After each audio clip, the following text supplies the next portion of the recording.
You have heard countless voices telling you that if you can see it in your mind, you can hold it in your hands. You have been told to visualize, to imagine, to see yourself living the life you desire as if it were already yours. And so you close your eyes, you paint the picture in your mind, you feel the rush of excitement for a few moments. But when you open your eyes, the same bills are still on the table, the same silence lingers in your home, and the same unfulfilled dreams weigh on your heart. It is here that most people start to doubt the process. They believe they are doing everything right, yet the gap between their vision and their reality remains. The truth is, visualization alone is not enough. Seeing is not the same as becoming. Manifestation is not about creating a perfect mental slideshow. It is about shifting the frequency that your entire being emits. In the language of quantum reality, everything that exists is made of energy vibrating at different frequencies. The life you want, the opportunities you long for, the love you crave, they all have a specific frequency. If you are not aligned with that frequency, your vision remains locked in the realm of thought, unable to take form in the physical world. The universe does not respond to your wishes. It responds to your state of being. You may picture abundance, but if your inner state is rooted in scarcity, you are broadcasting a vibration of lack. You may visualize love, but if your core belief is that you are unworthy, you are sending out a signal of rejection. And this is why so many fail to manifest. They work hard to see the image, but never change the energy behind it. They confuse imagining with embodying, hoping that mental repetition will override deep-seated frequencies. But the quantum field is precise. It reflects exactly what you are, not what you pretend to be. Think about this. Every cell in your body is a receiver and a transmitter of energy. Your nervous system, your emotions, your subconscious patterns, they all broadcast your frequency into the field.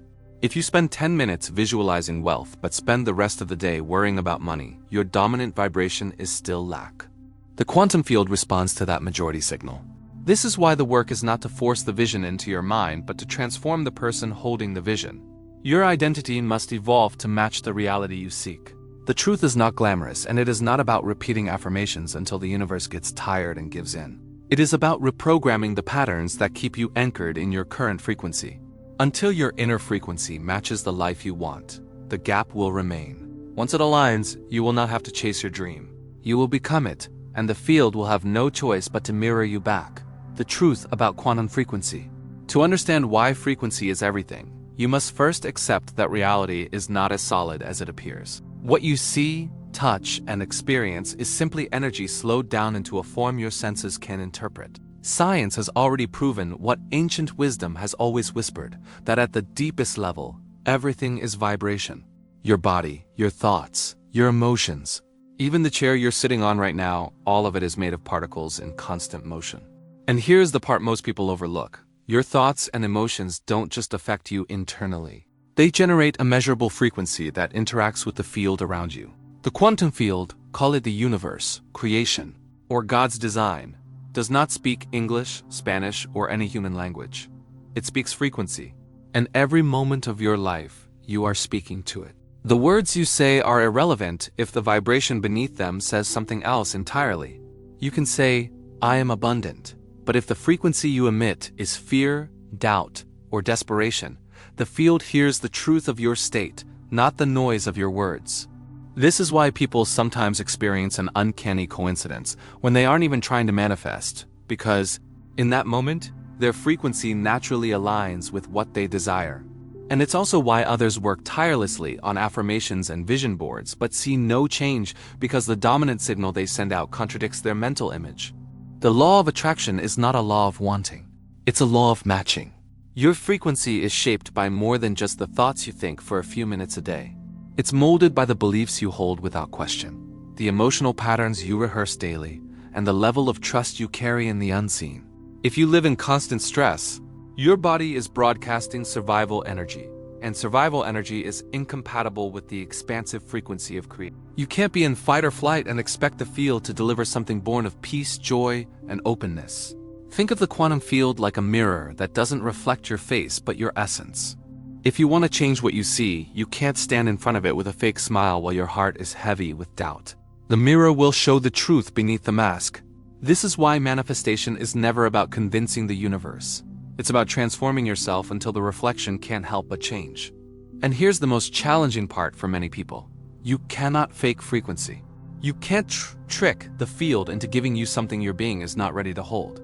You might get temporary wins, small results, or fleeting moments. But unless the shift happens at the core level, in your beliefs, emotions, and identity, you will always snap back to the reality that matches your true vibration. Once you grasp this, the path forward becomes both simpler and harder. Simpler because you stop wasting energy on surface tricks. Harder because the real work is internal, requiring you to face the parts of yourself that resist change. But when you do, you become the frequency you once tried to chase, and the universe has no option but to respond. Internal proof before external evidence. You live in a world where you have been taught to believe only what you can see. You were conditioned to wait for external evidence before you allow yourself to feel certain emotions. You were told that joy comes after the achievement, that peace comes after the problem is solved, that love comes after someone gives it to you. This is the greatest limitation of the human mind, because the quantum field does not operate on the principle of waiting for proof. It responds to the frequency you broadcast right now, regardless of what is happening in your physical reality. If you wait for proof to believe, you are locking yourself into the repetition of the same patterns. If you decide to embody the feeling before the evidence, you open the door to a completely new experience of life. Your nervous system plays a central role in this process. It is the bridge between your mind and your body, and it stores the memories of your past experiences. Every repeated thought, every repeated emotional reaction, every repeated fear has carved a groove in your neural pathways. These grooves make your brain and body anticipate the same outcomes over and over again. That is why even when you try to think positively, the body still reacts with doubt, anxiety, or hesitation. The body is not convinced yet. It is still living in the past. To reprogram the nervous system, you must teach it to feel safe in the unfamiliar. At first, this is uncomfortable. Your mind will resist. Your body will send you signals to return to the known, even if the known is filled with limitations. This is because the nervous system prefers certainty, even when that certainty is painful. But when you stay present with the discomfort without running away, when you breathe through it, you are sending a message to your body that the new reality you are choosing is not a threat. You are teaching your biology to align with your vision instead of your history. Imagine you want to manifest abundance, but your nervous system has been wired for scarcity for decades. The moment you think about wealth, old patterns will try to pull you back. You will remember bills, losses, failures. This is where most people stop. But if you can hold the vision of abundance long enough for your body to stop producing the chemical signature of fear, you begin to change your internal state. And once the internal state shifts, the external must follow. The key is repetition with emotional sincerity. You cannot simply recite affirmations without feeling. The body learns through emotion. You must close your eyes, breathe, and generate the feeling of already being in that reality. Not once, not twice, but daily, until your body feels it as normal. When that happens, the proof you are waiting for will appear almost effortlessly. Because the truth is, manifestation is not about convincing the universe. It is about convincing yourself. The external evidence is only a reflection of the internal proof you have already established. When your nervous system accepts the new reality as the most natural thing in the world, the physical world will rearrange itself to match it. That is the order of creation. Internal first, external second, always. The secret of living, as if it's already yours. You've probably heard the advice countless times. Live as if you already have it. And while this is a powerful principle, most people misunderstand it. They turn it into a performance. They fake confidence, fake gratitude, fake joy, hoping the universe will be fooled. But the universe cannot be deceived by surface acts. It responds not to what you pretend, but to what you truly embody. Living as if is not about pretending something is real. It's about aligning your inner state so deeply with your vision that it becomes the truth for you, even before the world can see it. The trap of false positivity is dangerous because it creates an inner conflict. On the outside, you smile and say, everything is fine. But inside you carry doubt, fear, and resentment. This split sends mixed signals to your subconscious mind and to the field around you. One part of you is calling for abundance, while the other is broadcasting lack. One part of you says you are worthy, while the other is secretly waiting for someone to confirm it. This internal contradiction keeps you stuck in the same loop, because the energy you send out is scattered. True living as if begins with self-honesty. It's the courage to sit with your current reality without judgment, to see where you are without resisting it, and then to choose how you will feel regardless of what is in front of you. It's not denial. It's deliberate creation. Denial says, this problem doesn't exist. Creation says, I see this problem, but I choose a state of being that isn't controlled by it. This is the fine line that separates real transformation from spiritual bypassing. To embody this truth, you must practice generating the emotion of your desired reality until it feels more familiar than the emotion of your current reality. If you desire love, you cultivate a deep sense of connection and self-worth now. If you desire success, you practice feeling capable and abundant now. You do this not because you're trying to trick the universe, but because the frequency of your inner world determines the timing of your outer world. One of the most effective ways to avoid false positivity is to allow space for your human emotion without letting them define your identity. If sadness arises, you feel it, you process it, but you don't build a house in it. You acknowledge it without becoming it. This keeps your energy clear and authentic. When you return to your vision after that, the alignment is real, not forced. And here's the paradox. When you stop pretending and start genuinely aligning, you no longer try to live as if. You simply live. You carry yourself differently. You speak differently. You move through your day with an ease that does not require proof. Others will notice it without you having to announce it. Opportunities will come without you having to chase them desperately. Living as if is not an act. It's a state.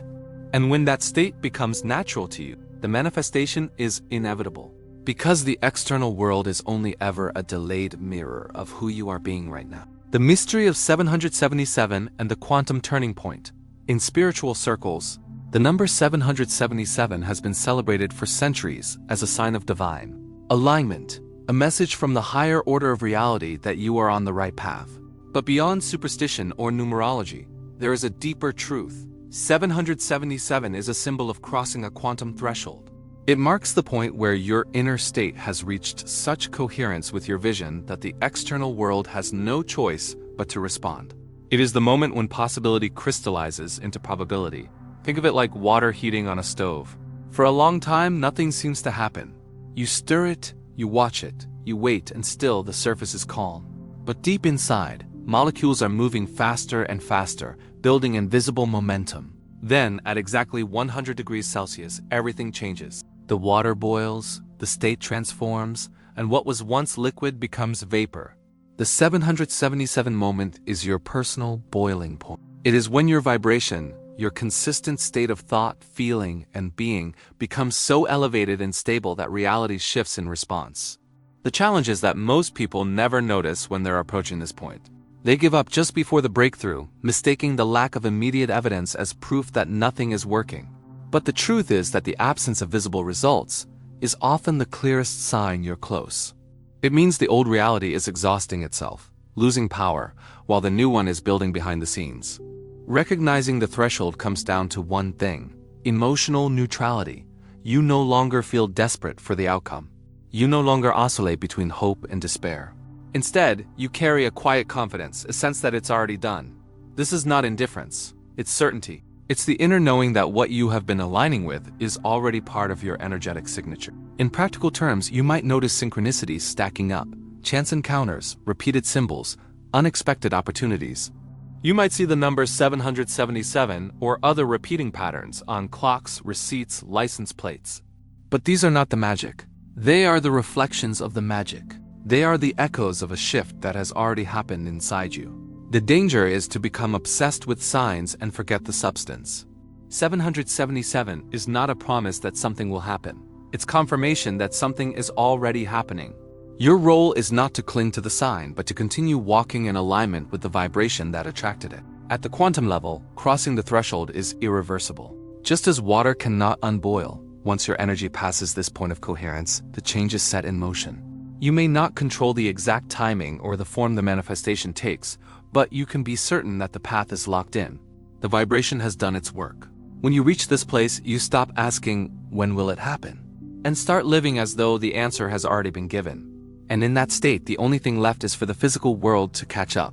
The mystery of 777 is not about the number itself, it's about the transformation it represents.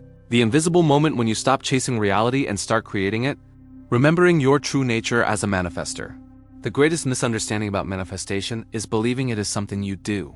That if you think enough, visualize enough, or affirm enough, you will somehow make reality bend to your will. But the truth is far simpler and far more liberating. Manifestation is not about force, it's about remembrance. You are not trying to become a manifester. You already are one. Every moment of your life, consciously or not, you have been shaping reality through the vibration you carry. This is where the chasing ends. The constant checking, is it here yet? Did it work? What's the sign? Is a symptom of forgetting who you are. Chasing results is rooted in the illusion that your desire lives outside of you, and that you must somehow run fast enough to catch it. But the essence of creation is not pursuit. It is embodiment. You do not chase what you already are. You simply live it. When you truly remember your nature, your relationship with time changes. You no longer see the future as a distant place you must reach. You understand that the vibration of your desired reality exists now, and your only work is to step into it fully. You begin to act, speak, and feel as if it has already unfolded, not because you're trying to trick the universe, but because it is the most honest expression of your identity. The shift happens the moment you stop outsourcing your sense of wholeness to something outside of you. As long as you believe, I'll feel complete when it arrives, you are broadcasting lack. But when you reverse the order, when you decide, I feel complete, therefore it arrives, the dynamic changes entirely. You stop waiting for life to validate you, and instead, you become the validation. Breaking free from the chasing mindset also means detaching from rigid timelines. Time is a construct of the physical world, but your manifestation exists first in the quantum, where time is irrelevant. Impatience is a form of doubt. Trust is timeless. The irony is that the less you fixate on when, the faster reality seems to catch up. This is not about passivity or sitting still. It's about moving from inspired action instead of anxious action. Anxious action is fueled by fear. If I don't do this now, it won't happen. Inspired action is fueled by knowing. What I do today is simply another step in a process already complete. The former drains you. The latter empowers you. To remember your true nature as a manifester is to live from the inside out. It is to know that the source of your creation is not in the things you attract, but in the state you embody. The more you return to this truth, the more natural manifestation becomes, not as a technique, but as your default way of being. And perhaps the most beautiful part is this. When you stop chasing, you begin receiving in ways you never imagined. Not because you forced the universe to deliver, but because you finally stepped into the frequency where everything you ever wanted was already waiting. This is your home frequency. This is who you have been all along, and now you simply remember. Neural reconfiguration and the identity bridge. The final transformation doesn't happen when your manifestation appears in the physical world. It happens the moment your nervous system, your thoughts, and your subconscious stop negotiating with reality and fully align with your new identity. Most people try to manifest from their current self, hoping their desires will one day arrive and change them. But the truth is reversed. You must become the version of yourself who already has it. And only then does your reality rearrange to match. This is the identity bridge, the invisible path, between where you stand now and the self who already lives the life you desire. Your brain doesn't distinguish between what's vividly imagined and what's physically experienced. This is not spiritual poetry, it's neuroscience. Every time you visualize, affirm, or act as if, you are literally rewiring neural pathways. You're teaching your nervous system, this is safe, this is normal, this is who I am now. And once your system accepts that identity, reality has no choice but to reflect it back to you. Think of the identity bridge as more than just imagination. It's a full sensory rehearsal. How does the version of you who already lives your desire wake up in the morning? What do they think when challenges appear? How do they walk into a room? This isn't daydreaming. This is installing a new operating system into your mind and body. Neural reconfiguration happens through repetition with emotion. Cold, mechanical affirmations won't rewire you. Your nervous system responds to feeling. If you say, I am abundant, but feel scarcity in your chest, your body believes the feeling, not the words. This is why embodiment is key. You must anchor the emotional signature of your desired reality so deeply that it becomes your new baseline. The most profound changes occur when you start making micro decisions from your new identity. If your future self is confident, how does she reply to that email? If your future self is wealthy, how does he tip the waiter? Each small action is a vote for the identity you are stepping into. Over time, the old self loses power and the new self becomes automatic. And here's the truth most people miss. You will feel resistance. The nervous system loves familiarity, even if that familiarity is struggle, scarcity, or fear. Reprogramming yourself means breaking the comfort of the known. It's why many quit just before the shift happens. The old self tries to pull you back, whispering, "This isn't who you are." But when that voice appears, it's proof you're crossing the bridge. Your role is not to fight the old identity, but to outgrow it. You don't destroy the past version of yourself. You thank them, and you walk on. The bridge is crossed not through speed, but through consistency. Every choice, every thought, every embodied feeling of your future self is a step toward permanence. One day, without even realizing it, you'll wake up inside the reality you once visualized. It won't feel like magic. It will feel natural, because by the time it arrived, you were already living it on the inside. That's the power of neural reconfiguration. That's the moment you don't just have what you wanted. You are who you want it to be. Serenity, the shortcut to manifestation. There comes a moment on the manifestation journey when you realize that the more you try to force reality to move, the slower it seems to respond. The harder you push, the more resistance you create. This isn't because the universe is against you. It's because force is a signal of lack. When you are certain, when you are anchored in the truth of who you are, there is no urgency, only peace. Serenity is not passive. It is not sitting back and hoping something will happen. Serenity is the quiet confidence of someone who knows the harvest is already on its way because the seeds have been planted, the soil has been tended, and the season is inevitable. It's the inner state that says, "It's done."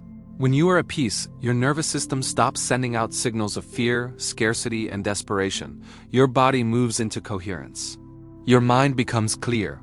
And in that state, you stop interfering with the natural unfolding of what you've already called in. Inner peace doesn't slow manifestation, it removes the friction. Think about it. A river flows effortlessly toward the ocean. It doesn't strain, it doesn't question the path. But the moment you try to grab the water and force it forward, you create turbulence. Manifestation is the same. When you are calm, your actions become precise. You stop scattering your energy and start moving only when inspired, making every step exponentially more powerful. Serenity is also the frequency of trust. You're no longer performing mental gymnastics to make it happen. You trust that it's already on its way, and because of that, you can live fully in the present moment. This paradox is the shortcut. When you no longer need your desire to prove your worth or your happiness, it comes faster. And here's the truth that few will tell you: serenity is magnetic. People feel it. Opportunities are drawn to it. The world is filled with individuals chasing, forcing, and striving. So when you move through life with a calm, grounded certainty, you stand out. You become the person who doesn't need to grab, because everything naturally comes to you. Inner peace allows you to see clearly when opportunities arrive. If you're in a state of frantic effort, you might miss the subtle door opening right in front of you. Serenity gives you the awareness to notice, the patience to wait for alignment, and the clarity to act without hesitation when the moment is right. To cultivate this shortcut, begin with your body. Slow your breath. Drop your shoulders. Feel the ground beneath you. When your body signals safety, your mind follows. Practice gratitude not just for what's here, but for what's already yours in the unseen. Each time doubt tries to pull you into force, remind yourself, it's already done. Eventually, serenity becomes your default. You're no longer in a tug of war with life, you're in partnership with it. And in that partnership, you discover that manifestation isn't about speed or control. It's about resonance. Because the truth is, peace is the ultimate proof of faith. And faith is the fastest path to everything you've ever wanted. Quantum rehearsal and the observer effect. At the deepest level of creation. Manifestation is not about getting something. It's about becoming the observer who chooses which version of reality collapses into the physical world. This is where quantum mechanics meets spiritual truth. The observer effect teaches us that the very act of observation changes the outcome. You are not just a participant in reality. You are its projector.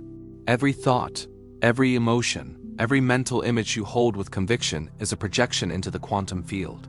In the unseen, infinite possibilities exist simultaneously. Your dream life, your fears, your doubts, your victories. They are all there, waiting for one thing: your focus.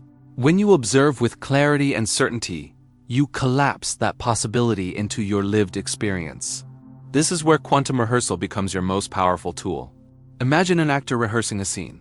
They embody the role so completely that when the moment comes to perform, it flows naturally, without effort. Quantum rehearsal works the same way, but instead of a stage, your scene is reality itself. Close your eyes and step into the version of you who already lives your desire. Don't just see it, be it. Feel the texture of the moment. Hear the sounds around you. Smell the air. Move your body in alignment with the experience. The more vivid and embodied your rehearsal, the stronger the signal you send into the field.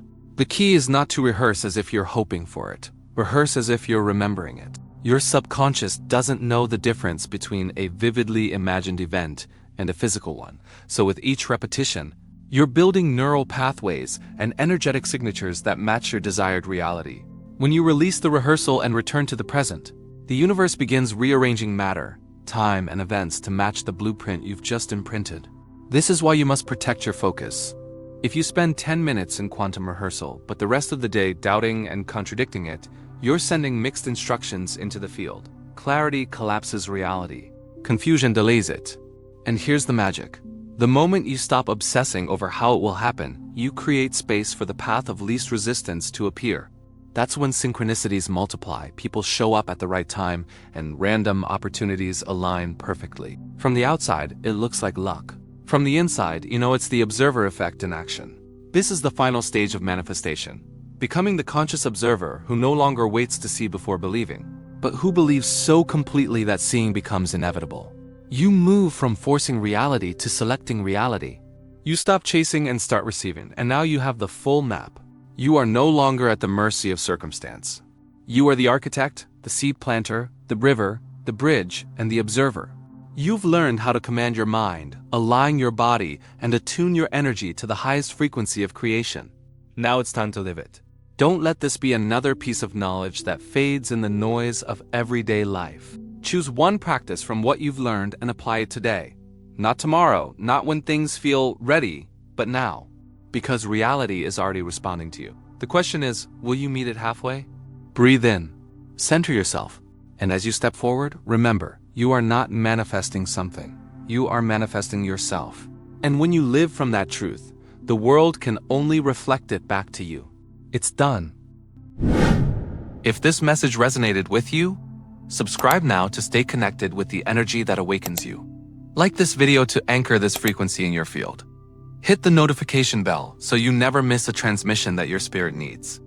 And comment below, I am the frequency. Let the universe hear your voice. You're not here by chance. You're here to rise and remember who you truly are.